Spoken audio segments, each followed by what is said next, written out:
Hi everyone, welcome back. I'm Utpal Raj and in this video I will show you how to fix App Store not downloading apps on your iPhone. So if you opened App Store on your iPhone and started downloading an app on your iPhone but it is taking longer than while, then don't worry. To fix this, first you need to check your internet connection. So make sure you are connected to a stable Wi-Fi or mobile data network.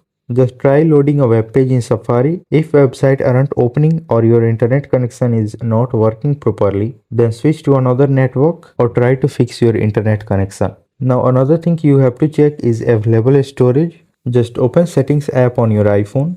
Now scroll down and click on General option. Then click on iPhone storage option and make sure you have enough storage to download new apps. Now at the end, if nothing works, try restarting your iPhone, or you can also check Apple's server status. Just open Safari or any browser on your iPhone and search for Apple system status. Then click on the first website and within this section make sure App Store is working properly.